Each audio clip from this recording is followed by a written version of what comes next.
हम सभी जानते हैं कि जिस प्रकार से ये हरिहर क्षेत्र मेला जो वैश्विक मेला है, आप सभी जानते हैं कि ये विश्व का सबसे बड़ा पशु मेला के रूप में जाना जाता था। इसके पहले पौराणिक मान्यता जो हमारी है कि कार्तिक पूर्णिमा से हमारे सोनपुर में बहुत दूर देश से गांव-गांव से लोग पहुंचते हैं यहाँ, और अपने देश के ही नहीं विदेशों से भी लोग आते हैं और यहाँ की सभ्यता, यहाँ की संस्कृति को लोग जानते हैं। लेकिन प्रशासनिक व्यवस्था अव्यवस्था के कारण ऐसा हुआ इस बार कि मेला में जब पूर्णिमा के दिन था, पूर्णिमा के दिन 7 किलोमीटर पूर्व ही सारे गाड़ियों को रोक दिया गया। हमारे बुजुर्ग, हमारे श्रद्धालु उतने दूर से पैदल चल के यहाँ नहीं आ सकते थे, जिसके कारण से इस बार पूर्णिमा में स्नान में संख्या कुछ कम रही। उसके बाद अभी 7 दिन मेला उद्घाटन का 7 दिन हो चुका है। 7 दिन होने के बाद वही सारी व्यवस्थाएं यथावत बनी हुई हैं। जगह जगह बैरिकेटिंग लगाया गया है, लोग अपने गाड़ी लेकर मेला तक नहीं पहुँच पा रहे हैं। 7 दिन मेला का उद्घाटन के होने के बावजूद भी किसी झूला वाले को, खेल तमाशे वाले को, जो मारुति कुआं सर्कस है उसको, थिएटर को, सबको किसी को लाइसेंस नहीं दिया गया, जिसके कारण से लोग लाखों करोड़ों रुपया लगाकर अपने उस जगह को व्यवसाय करने के लिए 32 दिन का मेला लगता है, और 32 दिन में एक एक दिन बहुत कीमती होता है। अगर वो 6 दिन प्रतिबंधित रहा, 6 दिन वो नहीं चला पाया, तो आप समझ सकते हैं कि उसको कितना का नुकसान हुआ। तो आज हम जब मेले में आए हैं तो मेला का हर एक शटर बंद था। हाँ, इसलिए शटर बंद था कि जब थिएटर नहीं चलेगा, जब झूला नहीं चलेगा, जब सर्कस नहीं चलेगा, मेला में जो है खेल तमाशा नहीं होगा, तो मेला में दर्शक आके करेंगे क्या? हमारा व्यवसाय कैसे चलेगा? मेला में जो व्यापारियां हैं उनका व्यवसाय कैसे चलेगा? इन सारे विषयों को लेकर, जैसे अभी राजगीर का मलमास मेला आप सभी ने कवर भी किया होगा। राजगीर के मलमास मेले में उद्घाटन के दिन से ही सारी चीज़ों को लाइसेंस दे दिया गया, उसको बहुत बढ़िया तरीके से सजाया संवारा गया। लेकिन सोनपुर के साथ ऐसा भेदभाव क्यों? हम लोगों ने यही किया कि भाई नीतीश कुमार सिर्फ नालंदा, नवादा और राजगीर के मुख्यमंत्री नहीं हैं, उनको समझना चाहिए कि वो पूरे बिहार के मुख्यमंत्री हैं। और अगर वो सोनपुर को बिहार से अलग मानते हैं तो वो अलग बात है।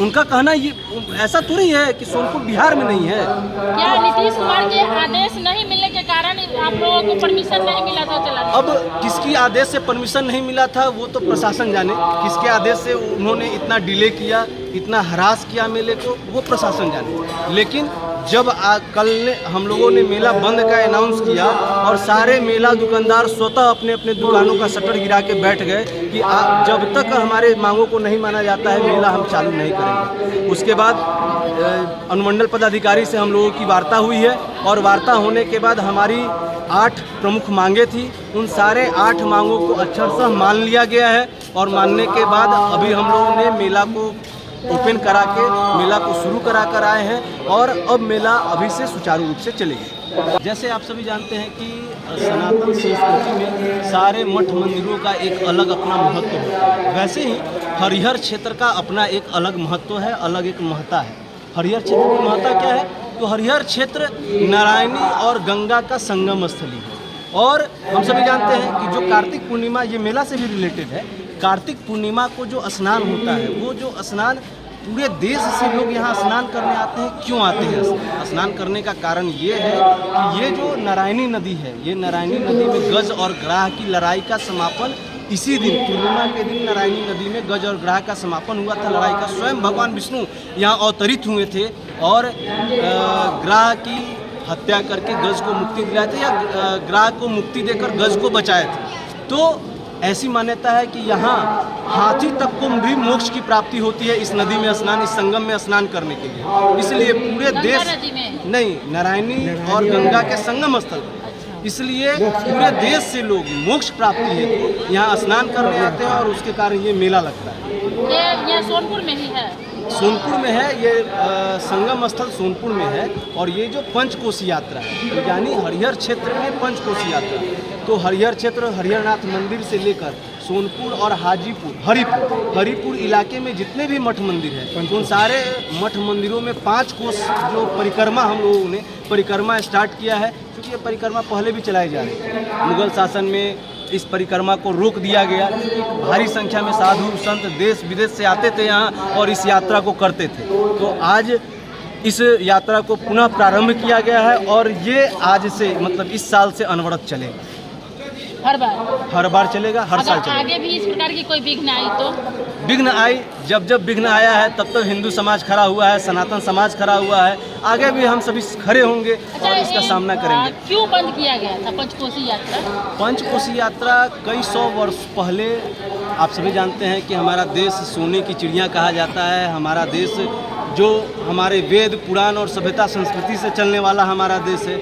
हम सभी जान रहे हैं कि हमारे वेद से ही विज्ञान की रचना हुई है, हम सभी जान रहे हैं। और उस वेद पुराण की को नष्ट करने के लिए मुगल ने क्या क्या हथकंडा नहीं अपनाया। अभी हम उसके विषय पे जाएंगे तो बहुत लंबी बातें हो जाएगी। आप देख रहे हैं जो हमारा यहाँ बख्तियारपुर है, बख्तियारपुर और बख्तियार खिलजी और नालंदा विश्वविद्यालय का संबंध आप सभी जानते हैं कि क्यों नालंदा विश्वविद्यालय को जलाया गया। क्योंकि हमारा वहाँ वेद था, हमारा वहाँ पुराण था और उसी के कारण हमारा सारा सभ्यता संस्कृति और आयुर्वेद चलता था, उसको जलाया गया। तो ये यात्रा जो चल रही थी उसको आक्रांताओं ने किस प्रकार से नाश किया है, किस प्रकार से बर्बाद किया है। और इस प्रकार से बर्बाद किए फिर हम लोगों के ध्यान में आया कि नहीं, इस यात्रा को प्रयास करना चाहिए, शुरू करना चाहिए। हमने सुनने में आया है कोई हाजी जी थे, कोई जिसके नाम पर हाजीपुर पड़ा, उन्हीं के द्वारा ये बंद किया गया था।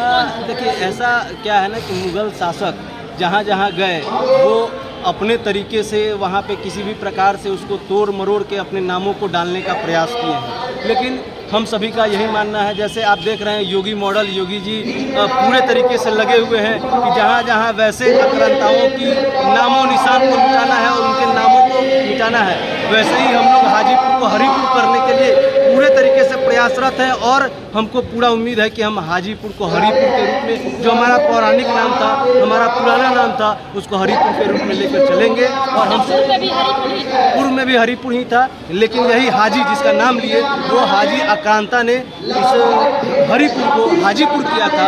हम लोग पुनः उसको हरिपुर करने के लिए तैयार हैं। जिस प्रकार से आप जान रहे हैं कि अयोध्या राम मंदिर को बाबरी मस्जिद का नाम दिया और उसको तोड़ के फिर अयोध्या राम मंदिर बनने जा रहा है, वैसे ही जितना भी मुगलों का किया हुआ ये आक्रांता है उन सारे को ध्वस्त करने के लिए हम सभी एकजुट हैं। और इस यात्रा के माध्यम से वो सारे पाप, सारे चीज़ों को बर्बाद करेंगे।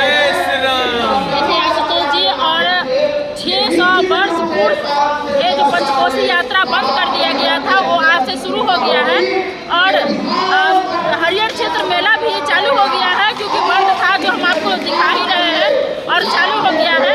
ये बड़ी खुशी की बात है। जो भी दर्शक आते थे निराश होकर लौटते थे, अब उनको निराश होकर लौटने की जरूरत नहीं है। आप सब आए और देखें।